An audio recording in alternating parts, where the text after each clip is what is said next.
Steelers fans, welcome into the Noll Road. All right, Aaron Rodgers is officially back. But looking at the lack of primetime games on the Steelers' schedule in 2026, it's clear the networks don't see the Steelers as a particularly good or interesting team. How could they be wrong? Okay, that's what today's Sunday show on the Noll Road explores, along with the other top stories of the week in Steelers Nation, as Rodgers is back. How's this thing get better than it was in 2025? Here we go.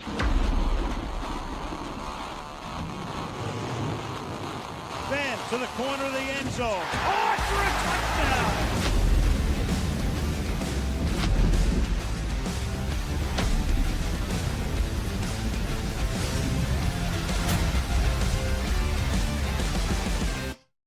Yeah, buddy, I'm Gavin Dawson along with Newbear Lesniewski. Please like and sub on your way in.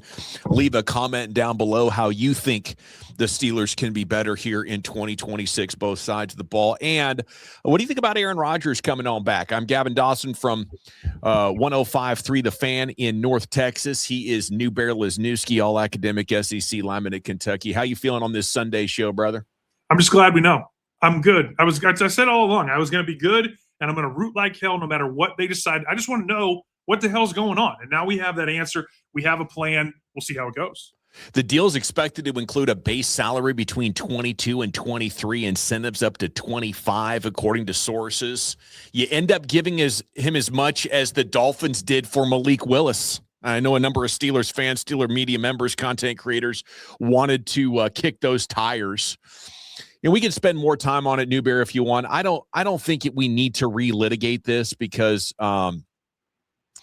we've talked a lot about it, and I think what's been said needed to be said, and everybody knows how we feel. But I think my final takeaway is going into this, we're just extending the time between now and your next franchise quarterback. And I don't think Rodgers is good enough that I'm like, oh, this is a big win.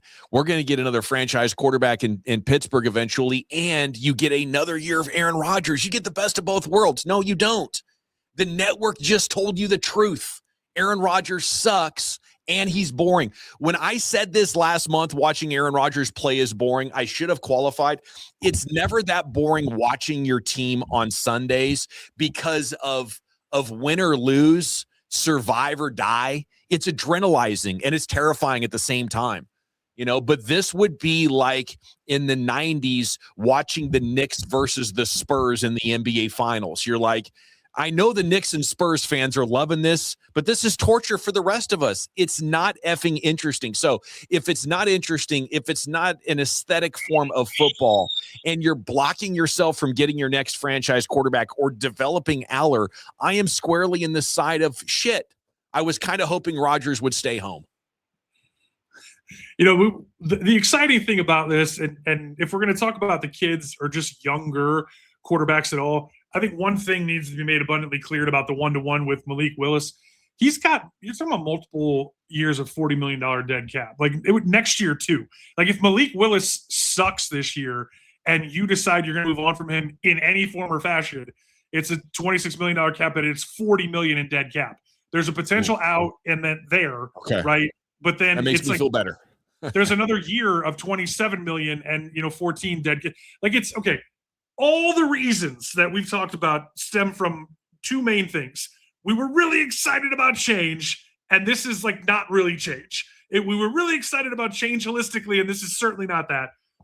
And then the other side of it being, what would you do with the extra 10 million that we thought, which is basically what it's going to be. Yeah. And the player that the hole on the team that you could go fill with that money. And here we are, and it's both of the things that we maybe didn't want, but it exists, and you can deal with it. And so we know now, unless there's a major injury or they absolutely fall off a cliff, Aller's going to redshirt just like Aaron Rodgers did. Aller's going to redshirt just like Patrick Mahomes did, and it's not going to be Will Howard. And there is no Latrell Battle Royale. This is 8 show, and we are doing everything we can to protect this man from himself now.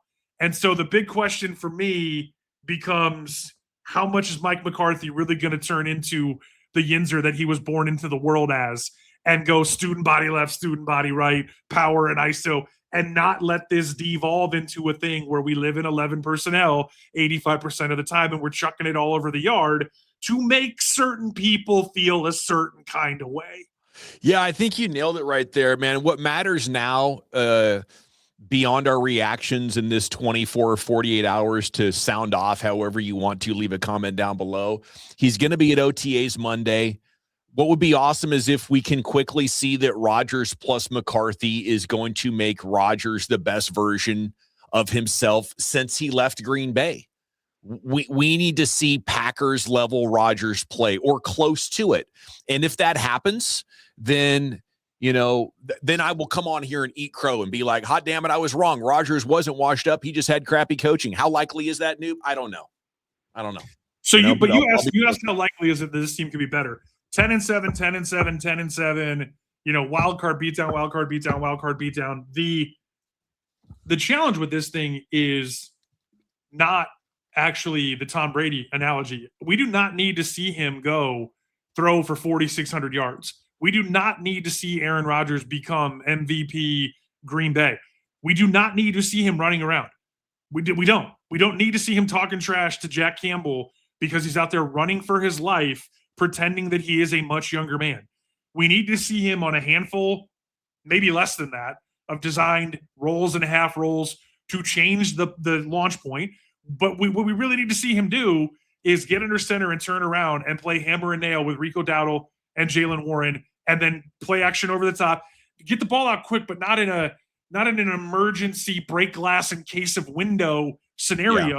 Yeah. This is how we're actually dictating terms with the guys we signed, the guys we drafted, and the dudes that we basically ignored for their careers, meaning Freiermuth and Washington, unless it's some, trick 'em and dick 'em kind of thing. And to have this not be something where we're just going to go, oh, hey, it's an offensive-minded coach. Oh, hey, the defensive scheme should be better. 10-7, 10-7, 10-7 is all of a sudden going to be 15-2. These are Super Bowl front runners. Like we need to go through the process, even if it's a little bit painful and ugly at first, to become the team that this team needs to be to win, which is not Aaron Rodgers throwing the ball 45 times in January. Yeah. Yeah, I think these modern coaches have done a great job of taking less quarterback play and having tremendous winning seasons with it. Jared Goff has been on two incredible offenses. You have Sam Darnold up there, of course, working with Kubiak. He did great work. Darnold was actually impersonating a top 5 quarterback at points this season, even though we know he's barely inside the top 15.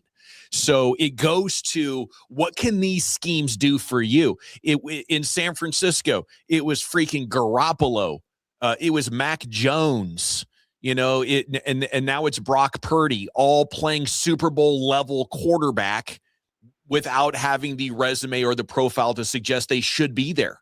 Can McCarthy plus Angelico do some of that for Aaron Rodgers? So if you look at the Vikings in 2025 and you take their offensive film and you ask yourself, what was Mike McCarthy looking at here where he said, this is my guy to modernize me? It's leaning into motion. It is leaning in under center. The Vikings, I believe, were under center the most in the NFL this year. Now, you had J.J. McCarthy, and they had to neuter that offense. But we need Angelico to come in and say, hey, yes, we neutered the offense, but why did we do that? We were trying to give him the best possible looks to get chunk plays. And we decided if we pass it 65% of the time, the defense is going to be sitting on that to prevent the chunk passing play. Let's make them worry about the chunk running play, open it up on the back end a little bit more. So they not only led the league in under center, but they had a ton of play action, layered route concepts to manufacture openings. We want high, low check down. We don't want this quick bailing out of plays within a second and a half. So can we get Rodgers in a place where he's playing quick but not sped up? He's playing fast and efficient, but he's not hurried and under pressure. So, Angelico, not only did he work with Kevin O'Connell in Minnesota, Kevin O'Connell fought like hell to keep him and lost him. Okay. Kevin O'Connell, maybe the best offensive mind, not named Shanahan and McVay. But Angelico was also in Cleveland, where he worked directly with Shanahan and those guys. After Washington and before Atlanta, LaFleur, Mike McDaniel. Actually, on the other side of the ball, Jeff Hafley and Anthony Weaver were on those defensive coaching staffs with the Cleveland Browns. So this Angelico guy has been making his way through the most impressive coaching trees over the last 10 years. Now we need him to arrive and be that guy that can give Mike McCarthy. Now, the thing with Mike McCarthy, and I covered him for 5 years with the Cowboys, is he will be very hands-off defensively, and we'll talk about what that means for Patrick Graham and these defensive coaches. But offensively, he has always wanted to call plays and has fought Kellen Moore, kept Schottenheimer at arm's length when he moved him in as OC. And it was kind of what Mike Tomlin did, where it's like, yes, I have an OC, but you're going to do things under my schematic umbrella, and I'm going to have final say here. So when we talk about what are the Steelers going to do to put Aaron Rodgers in a better position that he has been, I need McCarthy to scale back his ego and lean into Angelico. And we should be able to notice that by the time we've been in Latrobe for 2 or 3 weeks, Newbear. That's my timeline of how this could play out over the summer. Talking about ego is really important here because, going back to Cleveland, that staff, people throw up all kinds of staffs, probably starting with the Washington, McVay, Shanahan, McDaniel stuff first, right? That's the more recency bias one. That Cleveland staff was insane. The problem was the guys they had under center. And yes, Angelico wasn't the offensive coordinator, passing game coordinator yet. But you're talking about trying to win games with Brian Hoyer, Connor Shaw, Johnny Manziel. Johnny Manziel into year 2 is, who was running around with him on those teams? That's Brian Hoyer, Josh McCown and Austin Davis. And when you talk about J.J. McCarthy up in Minnesota, where he was the passing game coordinator, and you talk about, Kirk Cousins into J.J. McCarthy, I think it's worth mentioning in between there is who? Sam Darnold, who they helped stop seeing ghosts. And then at the same time, in between that, when Cousins got hurt, you're talking about trying to win games with a name Steelers fans will remember, Joshua Dobbs. And, oh, by the way, Jaron Hall. And when you're showing up and finding ways week in and week out to make those dudes play like above replacement level or even replacement level NFL quarterbacks, the reason I talk about ego is how do you find the way to massage the conversation with Aaron Rodgers to get him the way you need him to play to win games, and not just win games to get into the day, to matter when your number is called and that song is playing, and eventually they start pulling chairs. Because for the past decade, there hasn't been one left for you when the music stopped playing. Yeah, and it's tough when that happens. So you're looking for a pretty profound shift in momentum for this football team, and I think they got the right idea. I don't know if the hire of McCarthy was something to inspire confidence. I think it's very polarizing right now in Pittsburgh. Like, looking at the comments, some people are super stoked to have Mike McCarthy. Some aren't. For me, I've kind of seen the Mike McCarthy experience. I'm not necessarily sold. I would rather have Angelico, I think, as the head coach. Holy cow. Than Mike McCarthy right now. Are you familiar with this guy, this Sparks guy who's going up around buying up like 80 Pizza Huts and turning them back into retro Pizza Huts? Yeah. You know where I finally landed on this thing? McCarthy, Rodgers, all of it. Like, okay, they're hoping that TJ Watt is the Pac-Man game, that he's just going to be gobbling. Oh, we got this thing we're turning back the clock and we're playing retro TJ Watt. They're hoping that some combination of Brisker and Dean and Ramsey is that salad bar. Like, we're all hoping it hasn't been out for 4 to 6 hours. They're hoping that Aaron Rodgers is those damn red cups, right? They're hoping a lot about this turn back the clock stuff. I love the nostalgia of those Pizza Huts, but consumers don't want that anymore. The game has changed, right? You're setting up Pizza Hut museums. You don't want to set up a football museum. No, that's where this is going to be the ultimate battle royale. It's no longer about Latrobe and the young kids. It is not about Weegin and Heidenreich. It is about Angelico and Aaron Rodgers, ego and id. It is. Okay, now we're at the halfway point of the show. Please don't forget to jump in the comments. We'll talk football with you throughout the day. You can crush us on stuff. We might get spicy right back, but please like the video. If you enjoy Steelers long-form content, subscribe as well. Anything else on offense before we move to defense? Because I think Patrick Graham confirmed on Friday in the media session they're going to be in the 3-4 still, but in today's game, not really that important. The thing they're focusing on is talking about it from the context of instead of a 4-2-5, this is a 2-4-5, which keeps the linebackers standing up and more versatile. And I'm not smart enough, Newbear. I'm gonna need to lean on you for this one of why that is so important and how that could shift the on-field dynamics. Well, because we're not just talking about linebackers. It's not just saying, oh, hey, everybody, like all of a sudden TJ Watt's going to be dropping in coverage in the sub package, or all of a sudden, you know,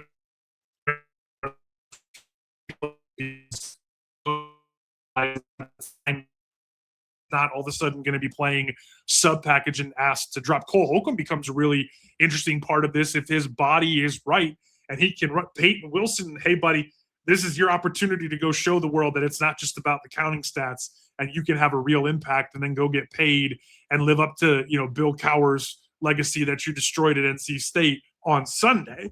And what he's really talking about is getting to a place where, you know, the thing that you can't forget about guys like Ramsey and even Dean and Brisker and where they're going to play and how they're going to play is that most of them are bigger than you think, and most of them are better playing forward, right? Like we saw Brisker make all these plays in the playoffs. Where are a lot of those coming from? That Mike Hilton slot.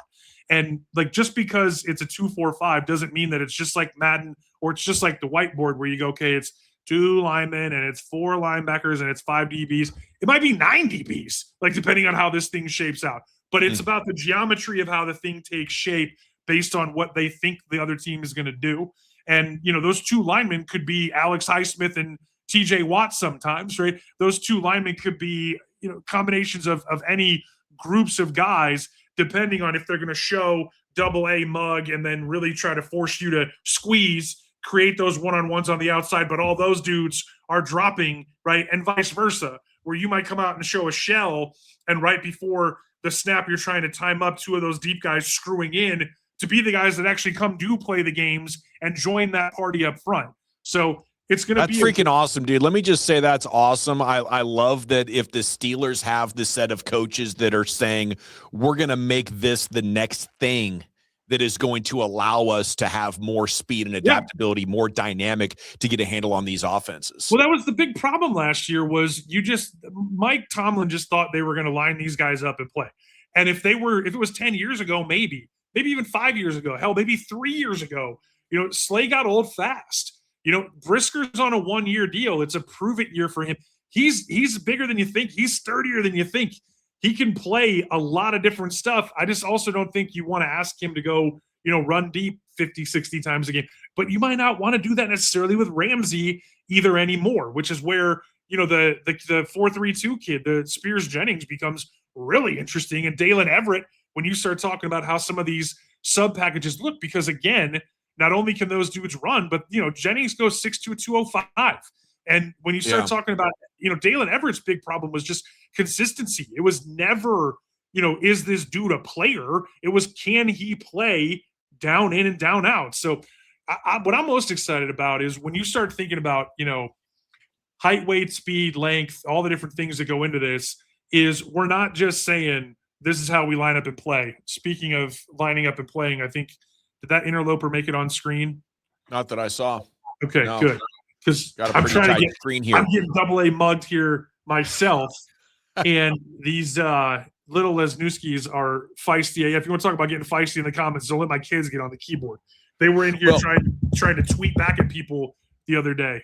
If you can lock in and still hear me, I think the big question becomes, my follow-up question on this, and it was a great explanation of the 2-4-5 and what they're going for, is looking at the shortcomings of this defense. It's nose tackle and it's linebacker. It's like, we're not beefy enough. We're not plugging gaps well enough. And as the year went on last year, I kept waiting for them to get a handle on it, and they never really did. And then crap really got away from you against Buffalo to expose you in the most embarrassing way possible. But can this fluidity and versatility and disguise make up for the fact that you're a little light? Your butts and your quads aren't big enough there in the middle of that field, Newbear? So this is the thing that I think you and I were like just the most mad about, right? Relative to, there were so many, even tree stumps, even dudes that you would just draft in the 7th round. No, like this is Casey Hampton, and he may even be less of an athlete than Big Snack, right? But just a dude that you're going to put in there, 20 years, because that's the thing about Patrick Graham. Like there's always that John Jenkins, 360-pound dude that you just squat over the ball and ask him to basically drop a deuce and ruin a running game. And that player does not exist on this team unless you believe that them reaching on Rubio becomes that guy in some way, shape, or form. So the simple answer, or the complicated answer to your question, is that it's not about that at all. It's about the games and the things that they're going to play in the base defense to get to the sub package. And it's the same thing with like Christian Parker in Dallas, and it's a 4-2-5, and you're playing off of Caleb Downs in the slot. Like the Nicky Manwari stuff with McDonald and playing off of the big nickel, right? Like whatever version of the sub package that you're trying to play off of, you got to get there. The reason you can play the sub package as your base package is when your dudes are as big as Manwari. When the dudes that you're asking to masquerade as edges or play that in the way the math plays out are actually the size or bigger than some of the modern day linebackers. Like Manwari is a monster, right? Mutant. Like you can do some things with him that you can't do with a whole lot of other dudes, and that's why everyone's still trying to go find the next version of him. So what's going to be really interesting to see with Patrick Graham is base 3-4. What does that really mean, right? Does that really mean that it's it's Cam and it's Harmon and it's Keanu and it's you're flanked by Highsmith and you're flanked by Watt and it's Queen and it's Wilson and it's some combination of however Joey Porter Jr., Jamel Dean, Jalen Ramsey, and probably and Elliott. Like Brisker probably isn't on the field, right? So is that truly the base, your base, or is your base that you're trying to play the 2-4-5? Now, are you going to be able to do that against Baltimore when they're running 2 and 3 tight ends? Are you going to be able to do that against the Rams, or like we saw what the Lions what they do with Jahmyr Gibbs, right? Where they come out in a base, but then they spread out and they're trying to do what like Greatest Show on Turf, but from a big package. Like so, the real question is the base your sub package, or are you trying to play in your base? And Graham has done such a great job throughout his career of being versatile and using disguise and being able to tailor make game plans for individual opponents. So I would say in some games it's less than 10 snaps. Right. In other games it could be more than 30. And I hope that's what we're getting with Patrick Graham to make the most out of these resources. As we go through it, the Steelers could have said, we need to play more physical football. We need some monsters in the middle here to give us more strength and power. But they said, we're not built for that right now. So Patrick Graham gives us a chance to basically fix what Mike Tomlin and Terrell Austin were trying to do. The other branch on this topic tree, when we're talking about this Steelers defense and how it could be better, Ray Fittipaldo wrote this week about how it's going to be good for players like TJ Watt because they are going to be challenged to look at things different and to do things differently. And it had become stagnant, and maybe some of these stars, had become complacent. I think sometimes people can get set in their ways very easily, but then when you put in the fact that they're very talented and they've been around for a long time, a new coach can annoy them. Star players especially can feel entitled to have things their way. And when a new coach drops in, maybe it's a renaissance in their career because they get locked back in. They have something to prove to somebody again. But at the same time, it can also be incredibly toxic. So I do wonder, I've had some unpopular opinions over the year on this podcast about TJ Watt. And I think it's at times he seems like a petulant child instead of a veteran leader. So I wonder how he's going to take this, because I don't think Patrick Graham's going to just let him camp in one spot anymore. Well, you can't, and you can't pay someone $41 million that doesn't get 41 millions of sacks. Like, I mean, if you want to line up and just do that, then you have to do it better than anyone else. And he's not doing that anymore. And you can talk about scheme and different ways that things are dictated to him. And I have subscribed to that. Look, I want him to be a one helmet guy. I don't ever want to see him play for someone else, certainly with what that would signify. That would mean that they had embraced a rebuild. They were going to tank, that they didn't think they were going to win. So they're getting rid of guys who are making too much money because that's how they got to get the books rebuilt and go rebuild this thing. And you see him in LA or Detroit or whoever else thinks they're just a pass rusher away. I don't ever want to see that. I love TJ Watt. You know, I also think he could age better because of everything you just said and because of the way he works and because of the effort that he can give. I also have to be honest and say, how many times do you see a game last year where a year or two ago, and you can say it's because he's saving himself, or you could say it's because what's the point? Why go run something down and waste yourself when you know you got to come losing play to play? Even if you win the game and you win more games than you lose, but you get the break speed off you in the wild card round and you're embarrassed again at that podium, and you have to answer the same questions for your entire career. Let's not forget, they lost the AFC Championship game. Tom Brady steals your heart. That's 2016. Watts drafted 2017. He's never done anything. So everyone from Mark Madden who hates, or let me say it the other way, who loves to stir the pot and talk shit, to people who like me who love him but are like have to come terms. It's not being a cynic. It's being a realist and saying, are we at that point? And are some of these rumors worth exploring? Does it make more football sense? 1 year, one revenge season changes that narrative, because now you start talking about him playing as well as he wants to until he's 35. You start talking about another contract. You start talking about him, you know, and whatever he wants for all of time because of everything I talked about, that the reasons you would want him in the Ring of Fame, the Hall of Fame, and every part of that being, you know, black and gold. And how does that happen? It has to happen knowing that the defense can't come in week after week, Sunday after Sunday, and say, well, he's going to be here, so here's how we avoid him. Or here's where he's going to be, so here's how we take advantage of how they might try to reboot him. If he's moving around, the thing that makes this conversation tenfold, and I apologize for going super long here, but this is something that I'm extremely passionate about, is he shouldn't be playing 1,000 snaps because Herbig should be playing way more, and you should have already paid that man. And Highsmith and Herbig need to be moving around too, and so does Jack Sawyer.